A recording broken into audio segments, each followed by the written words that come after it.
सतीश भोसले उर्फ खोक्याचा पाय आता आणखी खोलात जाण्याची शक्यता आहे। भोसलेच्या घरी वन विभाग आणि पोलिसांकडून झाडाझडती घेण्यात आली आणि या झाडाझडतीच्या दरम्यान भोसलेच्या घरातून तब्बल 600 ग्रॅम सुका गांजा, प्राण्याचं वाळलेलं मांस जप्त करण्यात आलंय। सतीश भोसलेच्या अटकपूर्व जामिनामध्ये आता नवा अडथळा निर्माण झालाय। शिरूर कासार पोलीस ठाण्यात खोक्या विरोधात तिसरा गुन्हा दाखल करण्यात आला। आता खोक्याचा पाय आणखी खोलात जाण्याची शक्यता वर्तवण्यात आली।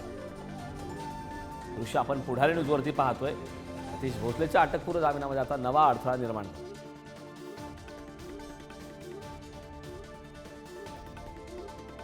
तिन्ही दृश्य पाहतोय। खरं तर पहिल्या दृश्यामध्ये आपण पाहतोय की अमानुष पद्धतीनं एका व्यक्तीला मारहाण करतानाचा सतीश भोसलेचा व्हिडिओ व्हायरल झाला।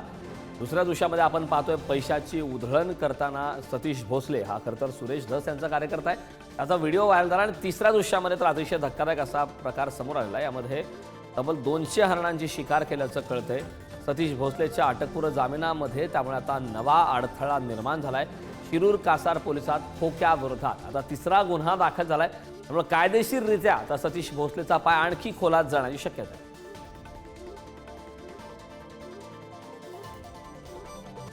संदर्भात ताजे अपडेट देण्यासाठी आपले प्रतिनिधी उदय नागरगोजे आपल्यासोबत जोडलेत। मी उदयकडे जाणार आहे।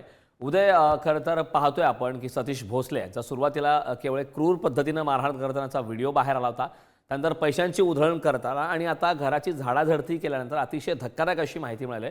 सुका गांजा आणि सोबतच प्राण्यांचं मांस आढळलंय। काय अधिकची माहिती आहे? अगदीच कारण सतीश भोसलेचा प्रारंभी जो व्हिडिओ व्हायरल झाला होता त्यानंतर पोलिसांनी स्वतःहून पुढाकार घेत गुन्हा दाखल केला होता। त्यानंतर 19 फेब्रुवारी रोजी जी ढाकणे पिता पुत्राला मारहाण झाली होती त्या प्रकरणात देखील शिरूर पोलीस ठाण्यात गुन्हा दाखल आहे।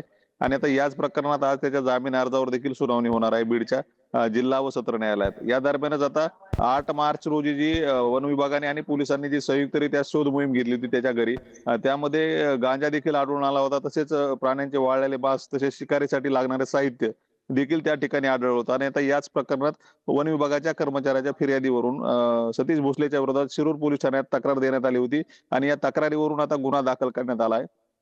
आज ज्यावेळी जामीन अर्जावर सुनावणी होणार आहे त्यावेळी आता या गुन्ह्याचा अडथळा त्याला ठरू शकतो आणि आता न्यायालय त्याला या प्रकरणात जामीन सुनावते का हे देखील पाहणं महत्त्वाचं असणार आहे। तर दुसरीकडे गेल्या एक 8 दिवसात त्याच्यावर 3 गुन्हे दाखल झाले आहेत असून आता सतीश भोसलेचा पाय आणखी खोलात जात असल्याचं आपल्याला पाहायला मिळतंय। करण, नक्कीच उदय, खूप खूप धन्यवाद या संपूर्ण माहितीबद्दल।